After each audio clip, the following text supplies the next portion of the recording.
Hello and welcome to the Safety Zone. I'm Kevin Grieve and I've been working in the OHS arena now for over 25 years. I've worked in marine transport and logistics sectors, aviation including aeromedical retrieval, mining, heavy engineering, through to domestic construction. My podcast reviews prosecutions against the workplace health and safety and the electrical safety legislation.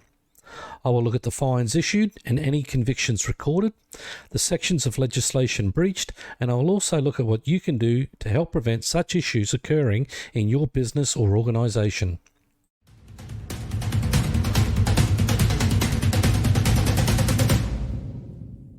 Welcome to another week in review from around the country. In this cast, I'll look at where a compensation fraudster was ordered to pay back more than $50,000 after being caught. We'll look at where a mobile crane company was charged over a serious crush injury, and an interesting one where a water bottle sparks a fire safety warning at a mine site. State regulators warn concreters about concrete safety pours, and yet another fall from heights leaves an electrician with broken ribs, and a safety alert issued after an operator is killed by mobile plant. So without any further ado, let's get stuck in and see what went wrong in all these cases.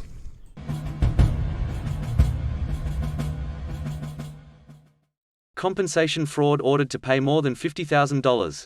A truck driver in Victoria has been ordered to pay $50,509 after he was discovered secretly working while receiving workers' compensation payments. Jared Scambry, 29, recently pleaded guilty in the Sale Magistrates Court to 2 rolled-up charges of fraudulently obtaining payments. He was fined $3,000 without conviction and ordered to repay $47,509. The court heard that in March 2019, Scambry lodged a successful compensation claim for injuries to his neck, back and shoulder caused by pushing hay bales off a truck. Between September 2020 and November 2021, he submitted certificates of capacity declaring that he was not working. However, a WorkSafe investigation found that Scambry had worked for a Gippsland earthmoving contractor since October 2020. He failed to disclose his employment to his general practitioner or insurer, and it wasn't until a year later, when the investigation started, that Scambry informed his insurer he was heading back to work. Fraudulent activity in any state of the country undermines the scheme's ability to provide support to injured workers, said WorkSafe Victoria's Insurance Business Unit Executive Director Roger Arnold. Workers' compensation fraud is a serious crime that diverts resources away from those who truly need it, he said. WorkSafe will not hesitate to prosecute anyone who attempts to cheat the system for personal gain.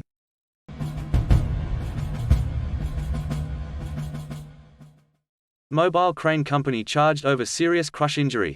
A mobile crane hire company in Darwin has been charged over a serious incident in which 2 workers suffered crush injuries. In February 2019, AM Cranes and Rigging was hired to transport and position an electrical switchboard weighing approximately 1.8 tonnes into a newly constructed switchboard room at the Palmerston Police Station. A crane was used to lift the switchboard partially into the switchboard room before it was placed onto 4 load skates. 3 workers then attempted to manually maneuver the switchboard over a cable pit covered by checker plate. During the maneuver, the switchboard toppled backwards, pinning 2 of the workers. An AM Cranes and Rigging worker suffered moderate soft tissue injuries and was freed by other workers at the site. The second worker, who was employed by another company, suffered serious head injuries and required emergency services personnel to rescue him. AM Cranes and Rigging is facing 2 charges under the Work Health and Safety National Uniform Legislation Act 2011, the Act, and if found guilty the company faces a maximum penalty of $1.5 million for each charge. Northern Territory WorkSafe's investigation found AM Cranes and Rigging did not have a safe system of work in place despite the high risk of serious injury or death if the switchboard toppled. Northern Territory WorkSafe alleges AM Cranes and Rigging should have reasonably known the dimensions and center of gravity of the switchboard meant the likelihood of the switchboard toppling was very high, and placing the switchboard onto load skates to move increased the risk of it toppling. Northern Territory WorkSafe will also allege the dimensions of the switchboard room in relation to the switchboard meant workers manually maneuvering the switchboard were always in its fall radius and at serious risk of being crushed or pinned if the switchboard toppled.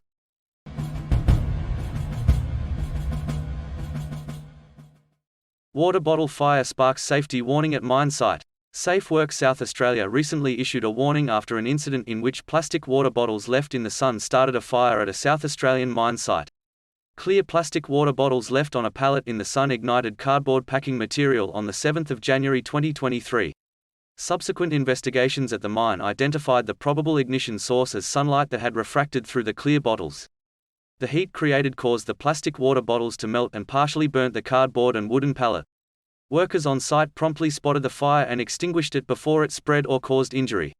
The risk of fires sparked by refracted light is well documented, particularly in the mining industry. Since July 2020, 29 incidents of this nature have been reported to WorkSafe Mines Safety in Western Australia.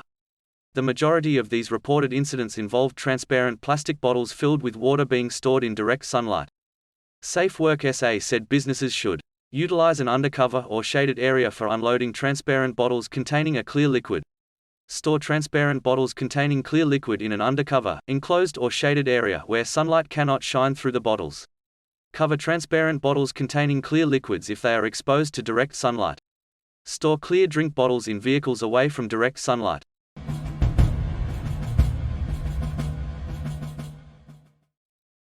Regulators warn concreters about concrete safety pause.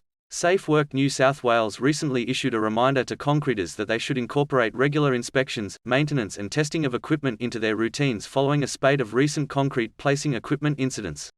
Concrete pours are hazardous operations and concrete placing equipment, including concrete pumps, must always be serviced and functioning properly before any work starts, said the acting head of Safe Work New South Wales John Tansey. Between 2017 and 2020, Safe Work New South Wales inspectors attended close to 60 incidents, including 1 fatality and a further 17 involving serious injuries, many of which were caused by malfunctioning concrete placement equipment, Tansey said. Recently there have been multiple occurrences of workers being injured by concrete line hose which has either blocked or burst and expelled concrete at significant force, as well as equipment impacting with power lines, scaffolding and other infrastructure. During a recent pour at a site in Wagga, a concrete pump connection point burst after a blockage and a member of the public's car was sprayed with concrete as they drove past the site. At Greystanes, a boom pump extension arm hit overhead power lines and caused an arc explosion and current which travelled along a boundary fence and blew a neighbouring property's water main. It is very lucky nobody was seriously injured during these events and a timely reminder that working with concrete can be dangerous, said Tansey. Before work commences, it is essential workers verify if the terrain is suitable for concrete placing equipment operations and note hazards such as overhead power lines and recent trenching. Always ensure you have safe work systems in place and that anyone performing high-risk work is adequately licensed, trained, and supervised when doing so.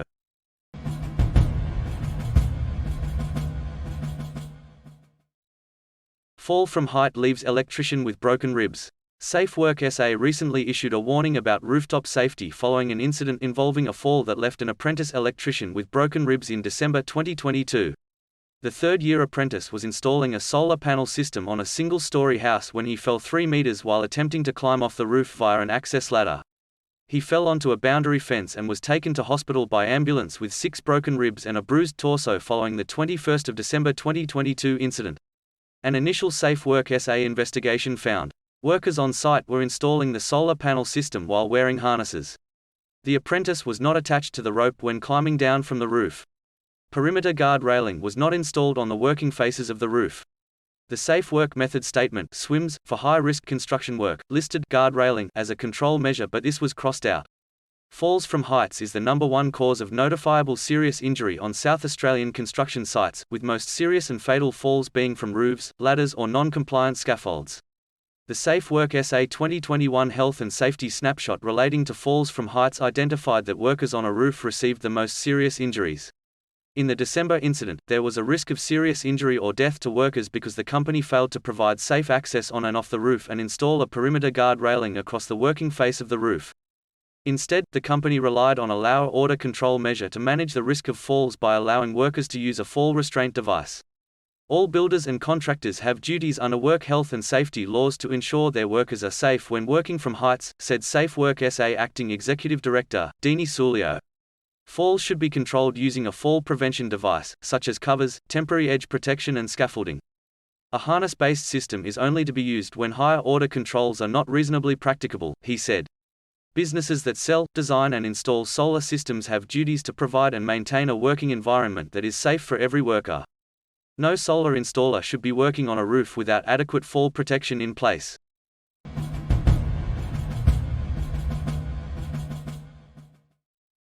Safety alert issued after operators killed by mobile plant. Workplace Health and Safety Queensland recently issued a safety alert after a young worker was killed after being struck by the road roller he had been operating. For reasons yet to be established, it appears the young worker has hopped off the road roller and was then struck by it. In November 2022, a worker was also killed on an agricultural property. Initial investigations indicate the worker was operating a front-end loader, when for reasons yet to be established, they were ejected from the cabin and run over by the plant, suffering fatal injuries. For hazards similar to these incidents, the alert said, persons conducting a business or undertaking, PCBUs, must first consider controls that most effectively eliminate the risk or, where not reasonably practicable, that minimize the risks associated with mobile plant, including the risk of plant operators being struck by mobile plant such as road rollers and front-end loaders they operate.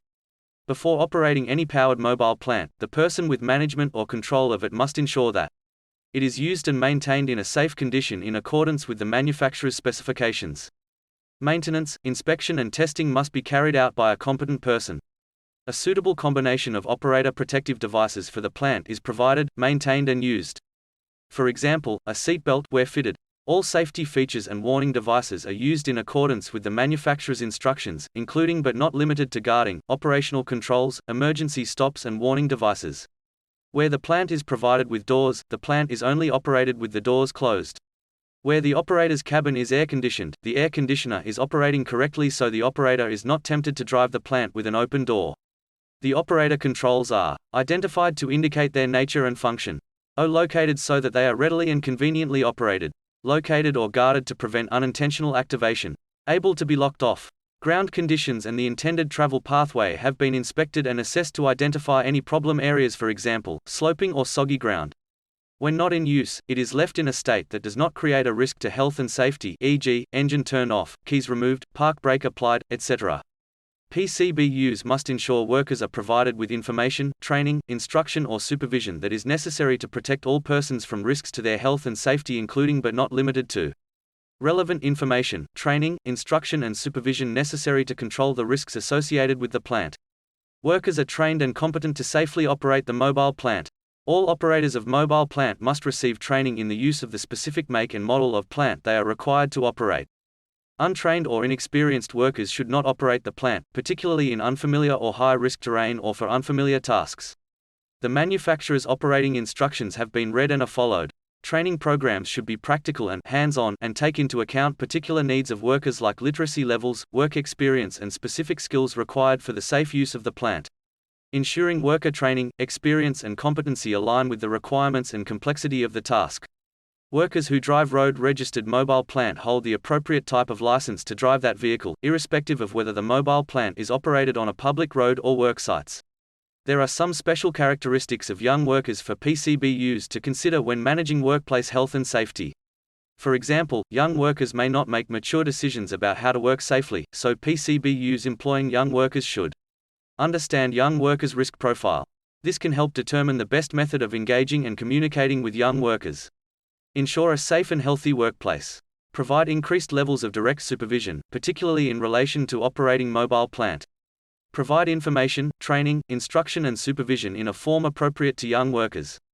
Language and literacy levels also need to be taken into account when providing young workers with information and instruction. Ensure that young workers understand what they are being told and shown during workplace inductions. Give clear instructions and ask them to repeat the instructions while encouraging them to ask questions. Develop a positive workplace culture. While a positive workplace culture supports the health and safety of all workers, it is particularly important for young workers as it helps them to understand that their health and safety is valued, feel confident to report incidents and ask questions, shape a positive attitude towards health and safety that will guide them throughout their career. I've believed for some time now that not many PCBUs have actually looked at any of the safety legislation, be it electrical, WH&S or workers' compensation, or the accompanying regulations that go with those acts, and feel that employing someone with some level of safety qualification absolves them of any misgivings and all responsibility sits with the safety person, and how wrong they will be. I've just quickly gone through the WH&S Act 2011 and listed areas that I would suggest all PCBUs read and understand. And if you can't understand it, seek someone like myself or a legal to give you a rundown. and what it all means and how it applies to you. So here it is, a rundown on what you need to get your head around post haste.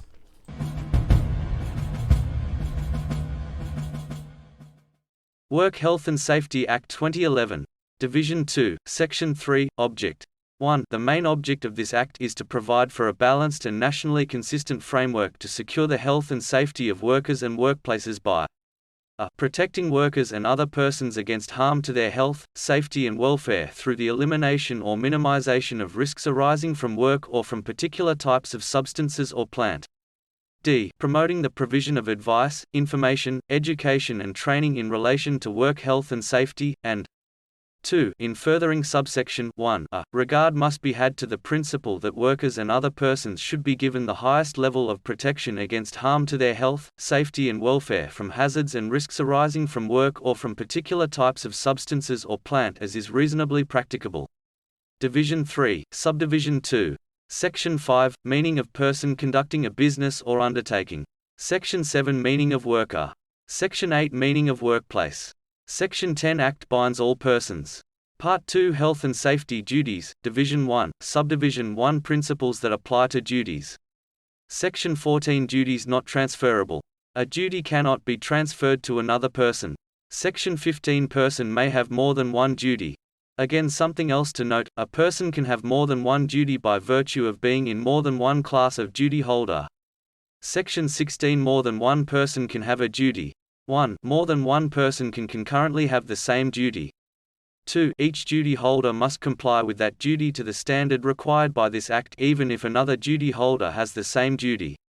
3. If more than one person has a duty for the same matter, each person retains responsibility for the person's duty in relation to the matter, and b. must discharge the person's duty to the extent to which the person has the capacity to influence and control the matter or would have had that capacity but for an agreement or arrangement purporting to limit or remove that capacity. Section 17, Management of risks. A duty imposed on a person to ensure health and safety requires the person a. to eliminate risks to health and safety, so far as is reasonably practicable, and b. if it is not reasonably practicable to eliminate risks to health and safety, to minimize those risks so far as is reasonably practicable. Part 2, Health and Safety Duties, Subdivision 2, What is reasonably practicable. Section 18, What is reasonably practicable in ensuring health and safety.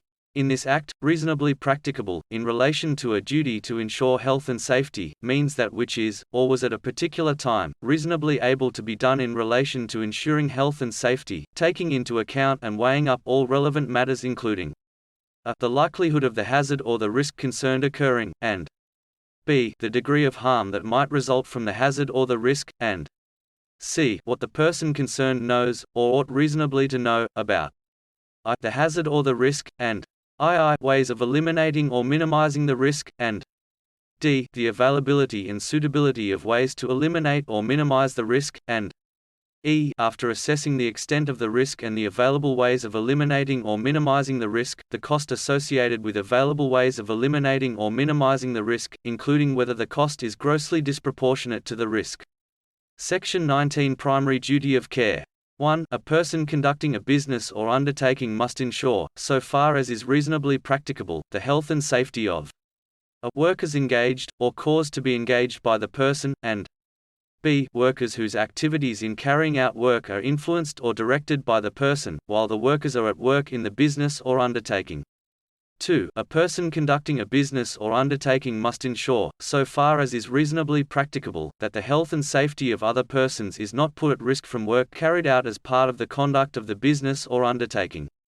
3. Without limiting subsections 1 and 2, a person conducting a business or undertaking must ensure, so far as is reasonably practicable, the provision and maintenance of a work environment without risks to health and safety, and b. the provision and maintenance of safe plant and structures, and c. the provision and maintenance of safe systems of work, and d. the safe use, handling and storage of plant, structures and substances, and e. the provision of adequate facilities for the welfare at work of workers in carrying out work for the business or undertaking, including ensuring access to those facilities, and f. The provision of any information, training, instruction or supervision that is necessary to protect all persons from risks to their health and safety arising from work carried out as part of the conduct of the business or undertaking, and g. That the health of workers and the conditions at the workplace are monitored for the purpose of preventing illness or injury of workers arising from the conduct of the business or undertaking.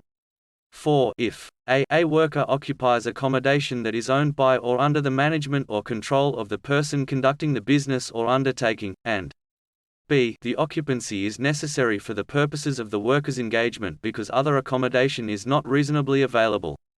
The person conducting the business or undertaking must, so far as is reasonably practicable, maintain the premises so that the worker occupying the premises is not exposed to risks to health and safety. 5. A self-employed person must ensure, so far as is reasonably practicable, his or her own health and safety while at work. Note: a self-employed person is also a person conducting a business or undertaking for the purposes of this section. Division 3, Further duties of persons conducting businesses or undertakings, sections 20 to 26a. 26a Duty of persons conducting business or undertaking, Codes of practice. A person conducting a business or undertaking must, if the minister approves a code of practice for the purposes of this act, a. Comply with the code, or b. Manage hazards and risks arising from the work carried out as part of the conduct of the business or undertaking in a way that is different to the code but provides a standard of health and safety that is equivalent to or higher than the standard required under the code. Division 4 Duty of officers, workers and other persons. Section 27 Duty of officers. 1. If a person conducting a business or undertaking has a duty or obligation under this Act, an officer of the person conducting the business or undertaking must exercise due diligence to ensure that the person conducting the business or undertaking complies with that duty or obligation. 2. Subject to subsection 3, the maximum penalty applicable under Division 5 for an offence relating to the duty of an officer under this section is the maximum penalty fixed for an officer of a person conducting a business or undertaking for that offence. 3. Despite anything to the contrary in Section 33, if the duty or obligation of a person conducting a business or undertaking was imposed under a provision other than a provision of Division 2 or 3 or this division, the maximum penalty under Section 33 for an offence by an officer under Section 33 in relation to the duty or obligation is the maximum penalty fixed under the provision creating the duty or obligation for an individual who fails to comply with the duty or obligation.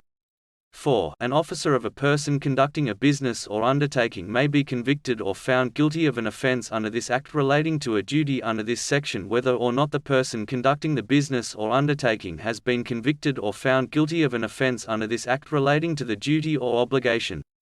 5. In this section, due diligence includes taking reasonable steps a. To acquire and keep up-to-date knowledge of work health and safety matters, and b. To gain an understanding of the nature of the operations of the business or undertaking of the person conducting the business or undertaking and generally of the hazards and risks associated with those operations, and c. To ensure that the person conducting the business or undertaking has available for use, and uses, appropriate resources and processes to eliminate or minimize risks to health and safety from work carried out as part of the conduct of the business or undertaking, and d. To ensure that the person conducting the business or undertaking has appropriate processes for receiving and considering information regarding incidents, hazards and risks and responding in a timely way to that information, and e. To ensure that the person conducting the business or undertaking has, and implements, processes for complying with any duty or obligation of the person conducting the business or undertaking under this Act, and f. To verify the provision and use of the resources and processes mentioned in paragraphs c to e. Example, for paragraph e, the duties or obligations under this Act of a person conducting a business or undertaking may include reporting notifiable incidents, consulting with workers, ensuring compliance with notices issued under this Act, ensuring the provision of training and instruction to workers about work health and safety, ensuring that health and safety representatives receive their entitlements to training. Section 29 Duties of other persons at the workplace. A person at a workplace, whether or not the person has another duty under this part, must a. Take reasonable care for his or her own health and safety, and b. Take reasonable care that his or her acts or omissions do not adversely affect the health and safety of other persons, and c. Comply, so far as the person is reasonably able, with any reasonable instruction that is given by the person conducting the business or undertaking to allow the person conducting the business or undertaking to comply with this act. It is my personal belief that if every PCBU and their officers understood and truly cared about the safety of the workforce, we could dramatically reduce the amount of incidents that continue to occur and their level of severity. No one comes to work or expects to get hurt at work. I sincerely appeal to all PCBUs, seek assistance from my business, or if not from me, some other business providing the same level of passion to reduce injuries and to protect the workforce. Remember, safety up front means dollars on the back end. Safety is smooth, smooth is consistency, consistency is profit. If you need help with any of these matters or would like to discuss further what my business can offer you, please go to www.southernstarsafety.com. There you will find the services that I deliver and all my contact details. Stay safe and have a great week.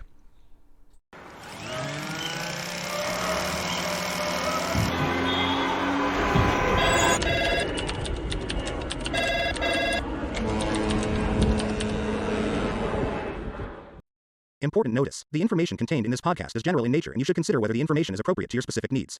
Legal and other matters referred to in this article are based on Southern Star Safety's interpretation of laws existing at the time and should not be relied on in place of professional advice. Southern Star Safety is not responsible for the content of any site owned by a third party that may be linked or advertised in this podcast. Southern Star Safety disclaims all liability, except for any liability which by law cannot be excluded, for any error, inaccuracy, or omission from the information contained in this podcast, any site linked to this podcast, and any loss or damage suffered by any person, business or company directly or indirectly through relying on this information.